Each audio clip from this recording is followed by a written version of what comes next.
आप सम्मान करते हैं लेकिन काम नहीं करते। मेरा आग्रह है, हाथ जोड़ के सम्मान कम करिए, क्षेत्र का काम कर दीजिए। पहले तो आप जीएम और डीआरएम को राजा बना के रखते हैं, एमपी की कोई वैल्यू नहीं। जब वो क्षेत्र जाते हैं तो वो एमपी का रेस्पेक्ट नहीं करते, एमपी को खबर नहीं करते। दूसरा, कंफर्मेशन के लिए आपके ऑफिस में, आपके डीआरएम ऑफिस में दलाल घूमते हैं। एमपी के चिट्ठी की कोई वैल्यू नहीं है, कंफर्मेशन नहीं होता है। नमस्कार, आप देखना शुरू कर चुके हैं लाइव सिटीज को। मेरा नाम अभिषेक है। देश की लोकसभा में पप्पू यादव खूब गरजे हैं, ललकारा है, गुस्से में आग बबूला है, साफ साफ कह रहे हैं एमपी की कोई वैल्यू नहीं है। रेल मंत्री के सामने ही रेलवे की पोल खोली है, रेलवे के अधिकारियों पर कई गंभीर आरोप लगाए हैं।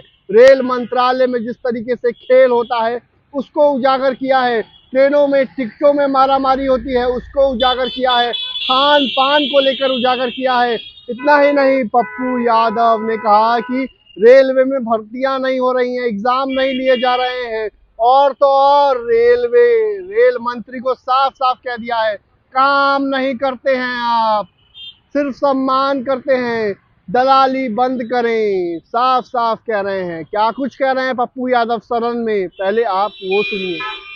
मंत्री जी, पहले तो आप जीएम और डीआरएम को राजा बना के रखते हैं, एमपी की कोई वैल्यू नहीं। जब वो क्षेत्र जाते हैं तो वो एमपी का रेस्पेक्ट नहीं करते, एमपी को खबर नहीं करते। और उद्घाटन जब कोई रेलवे शुरू होता है तो वहाँ एमपी का कोई सूद नहीं देता। दूसरा, कंफर्मेशन के लिए आपके ऑफिस में, आपके डीआरएम ऑफिस में दलाल घूमते हैं। एमपी के चिट्ठी की कोई वैल्यू नहीं है, कंफर्मेशन नहीं होता है। और एमपी का सम्मान आपके रेलवे विभाग में कहीं भी नहीं है। आरसीटीसी ट्रेन खान पान में आपने आरसीटीसी को 4 रुपया में जिस कपड़े की धुलाई थी, आरसीटीसी ने उसको 25 रुपया कर दिया। आप बोझ बढ़ा दिए आम आदमी पर। आरसीटीसी बड़े रेलवों में खान पान तो दे देती है थोड़ा सा, लेकिन जो गरीब का, जहाँ पर लोअर ट्रेन है वहाँ का खान पान बहुत ही गलत है। दूसरी तरफ आप महिला डिब्बा पर, आम डिब्बों में आप लगभग डिब्बा नहीं है, लगभग आप आम आदमी के लिए कोई डिब्बा नहीं है। वह कंफर्मेशन के बगैर जाने वाला डिब्बा 1 या 2 होता है। 12 डिब्बे हुआ करते थे, अब 1-2 होता है। गरीब रथ के तरह या कोई जनरल गाड़ी के तरह कोई गाड़ी आपकी नहीं है। वंदे भारत को आप चलाइए, कोई दिक्कत नहीं है। वंदे भारत को आप सभी जगह से कंफर्मेशन करिए, अच्छी बात है, मैं उसका धन्यवाद देता हूं।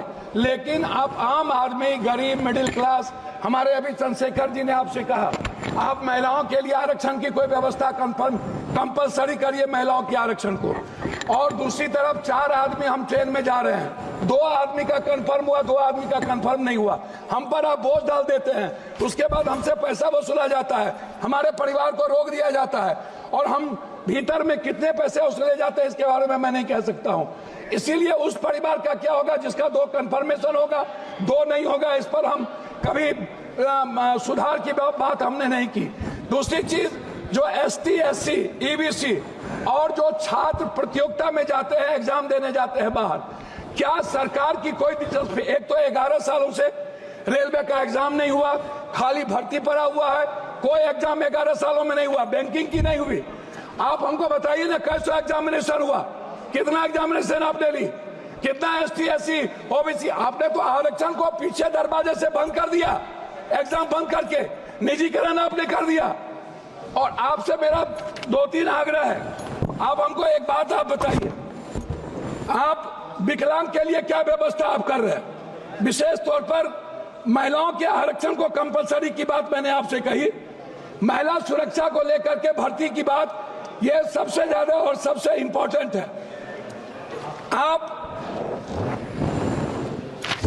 विज्ञापन पर खर्च करते हैं, लेकिन आप दूसरों को पैसा देंगे, लेकिन बुजुर्गों के लिए और पत्रकार, जो श्रमजीवी पत्रकार है, आप बड़े मालिक को विज्ञापन देंगे, उसको खरीद लेंगे, लेकिन जो छोटे स्तर के पत्रकार है उसका क्या होगा? मैं मैडम खत्म करता हूं। यात्री भाड़ा और माल भाड़ा बढ़ाने के बाद भी आपका रेलवे घाटे में क्यों है? आपने डबल कर दी, ट्रिपल कर दिया, आपका घाटे में क्यों है? कोसी सीमांचल क्षेत्र में रेलवे कनेक्टिविटी को बढ़ाने पर मैं आपका ध्यान आकृष्ट करूंगा। बनमनकी, जनता चौक, पूर्णिया कोर्ट स्टेशन, गढ़बनेली बाजार, जलालगढ़ बाजार, प्रोफेसर कॉलोनी पर आरओबी बनाने का आपसे आग्रह मैं करता हूं। मध्य रेलवे के अधीन सहरसा में रेल मंडल, समस्तीपुर में आजादी के बाद कांग्रेस के रीजन में हुई, सहरसा में एक रेल मंडल की स्थापना में आपसे आग्रह करता हूं कि उस जोन में कोसी सीमांचल के बीच, सुपौल के बीच में एक रेल मंडल होना आवश्यक है। कोसी सीमांचल को जोड़ने वाली कुर्सेला बिहारीगंज, जो 192 करोड़ रुपया दिया गया था, बोर्ड उसको रोक दिया। बिहारीगंज से खुर्दा होते हुए बीरपुर, फिर देवघर से नौगछिया का आपने कर दिया है, सर्वे जारी है। आपने किशनगंज से आपने जलालगढ़ कर दिया, जलालगढ़ से बनमनकी और बिहारीगंज से कुशेश्वर स्थान, ये नहीं किया। नौगछिया से उदा किशनगंज, मधेपुरा, सिंहेश्वर स्थान, जो मैं एक मिनट, जो शिव की नगरी है, उसको बीरपुर तक जोड़ने की व्यवस्था। एक पूर्णिया कोस्ट स्टेशन में वाशिंग पीठ जो आपने कर दिया है, अभी तक उसका कार्य शुरू नहीं हुआ। कुछ रेलवे को मैं एक आग्रह करना चाहूंगा जी, धन्यवाद है इनको, हृदय की गहराइयों से मैं इनको धन्यवाद देता हूं, लेकिन जलालगढ़ स्वीकृत रेल साहेबगंज नदी पर, मैंने आपको साहेबगंज सीमा मनिहारी साहेबगंज वाया गंगा नदी पर साहेबगंज में पुल, मैं पूर्णिया जंक्शन, बनमनकी और मुरलीगंज मधेपुरा को रेलवे स्टेशन, मॉडल स्टेशन बनाने का मैं आपसे आग्रह करता हूं। देवघर से रांची रेलवे नहीं है, रांची देवघर से रांची को जोड़ने का मैं आपसे आग्रह करता हूं। जलालगढ़, बनमनकी, बिहारीगंज, कुशेश्वर स्थान होते हुए दरभंगा, आम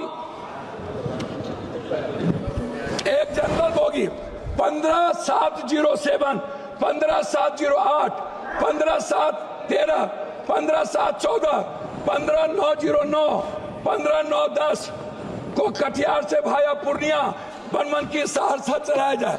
ये मेरा आपसे आग्रह है। मेरा आग्रह एक बात अंतिम में है आपसे, प्लीज सर, एमपी विपक्ष के भी होते हैं, आप सम्मान करते हैं लेकिन काम नहीं करते। मेरा आग्रह है, हाथ जोड़ के सम्मान कम करिए, क्षेत्र का काम कर दीजिए, और कुर्सेला टू बिहारीगंज 192 करोड़ रुपया मेरा रिलीज कर दीजिए, यही मैं आपसे आग्रह करता हूं।